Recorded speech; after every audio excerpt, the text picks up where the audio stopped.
এসেছিলাম একটা mini blog. তো ভোর ভোর ঘুম থেকে উঠে পড়েছিলাম, উঠে এখন আমি ব্রাশ করছি, কোথায় যাব লাস্টে বলছি।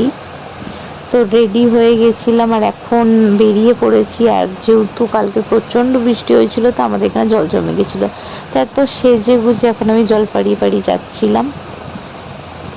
তো ফাইনালি আমরা শিয়ালদা স্টেশনে চলে এসেছি। আর এসে আমার খিদে পাচ্ছিলো বলে এখানে একটু বিস্কুটও খেয়ে নিয়েছিলাম। আর ট্রেনে যেহেতু অনেকক্ষণ জার্নি করতে হবে তাই জন্য এখানে কিছু কুরকুরে এইগুলো কিনে নেওয়া হয়েছিল। তো এখনও ট্রেন ছাড়েনি, ফাইনালি ট্রেন ছেড়ে দিয়েছে। তো আমরা যাচ্ছি মৌসুমী আইল্যান্ড 1 রাত 2 দিনের জন্য। অনেক স্ট্রাগল করে পারমিশন নিয়েছি গাইস বাড়ি থেকে। তো আমাদের নিজেদেরও 1-2 হাজার ট্রিপ ক্যান্সেল করার পর এই ছোট্ট ট্রিপটা যে হচ্ছে এটাই অনেক মজা লাগছে। এরপরে ফিউচারে হতে পারে আমরা বড় বড় ট্রিপ করতে পারি।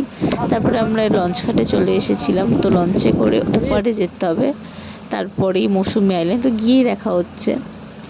ফাইনালি আমরা চলে এসেছি। আর এই ফার্স্ট টাইম আমি সমুদ্রে এসেছি ঘুরতে, তাও আবার বাড়ি থেকে অতি কষ্ট পারমিশন নিয়ে। তো খুবই মজা লাগছিল।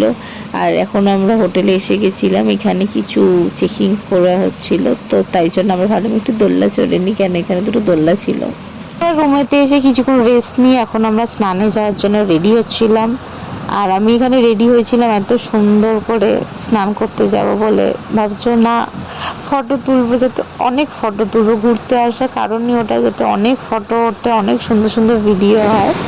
তো অনেক সুন্দর সুন্দর ফটো ভিডিও আসছিল। তো এখন আমি ফোনটা রাখতে যাচ্ছি, কেন মজা হবে, স্নান করবো সবাই মিলে।